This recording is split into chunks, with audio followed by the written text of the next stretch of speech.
Pemirsa, pendapatan perusahaan menjadi salah satu indikator kondisi perekonomian Amerika Serikat di tengah berlanjutnya upaya Bank Sentral Amerika atau Federal Reserve untuk mengendalikan inflasi. Di antaranya adalah pemasukan sejumlah perusahaan teknologi yang juga menjadi cerminan langsung sehat tidaknya belanja konsumen.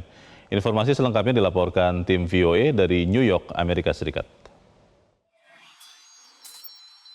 Laporan keuangan kuartal pertama 2024 silih berganti diterbitkan, memberi isyarat kepada Wall Street akan sehat atau tidaknya pemasukan Main Street alias ekonomi real. Sejauh ini, pemasukan perusahaan umumnya bertahan di tengah iklim usaha dengan suku bunga tinggi yang mempersulit ekspansi.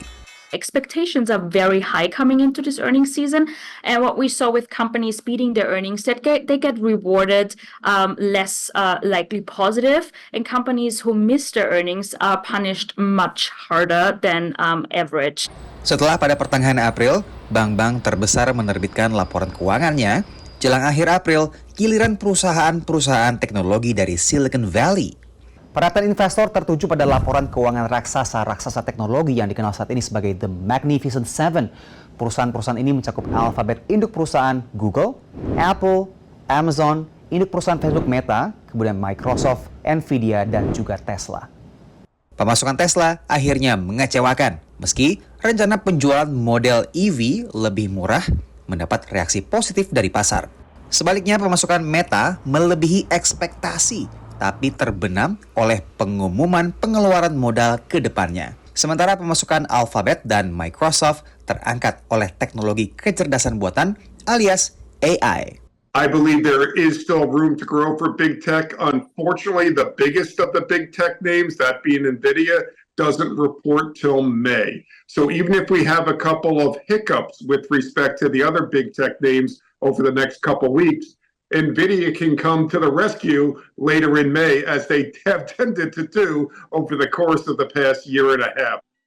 Secara umum, sebagian investor menilai pemasukan kuartal pertama mengindikasikan perlambatan ekonomi, hal yang justru kondusif bagi penurunan suku bunga oleh Bank Sentral AS atau Federal Reserve.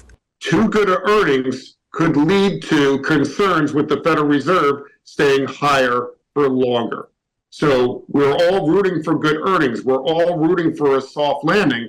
But if earnings are too strong, that could prevent the Fed from cutting interest rates at all in 2024, which obviously would not be greeted well by the markets as a whole. 2658.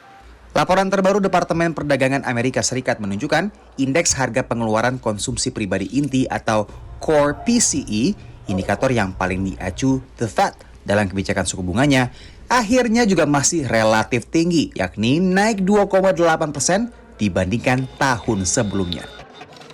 Dari New York, Randy Wicaksana dan tim VOA. Jelajahi cara baru mendapatkan informasi. Download Metro TV Extend sekarang.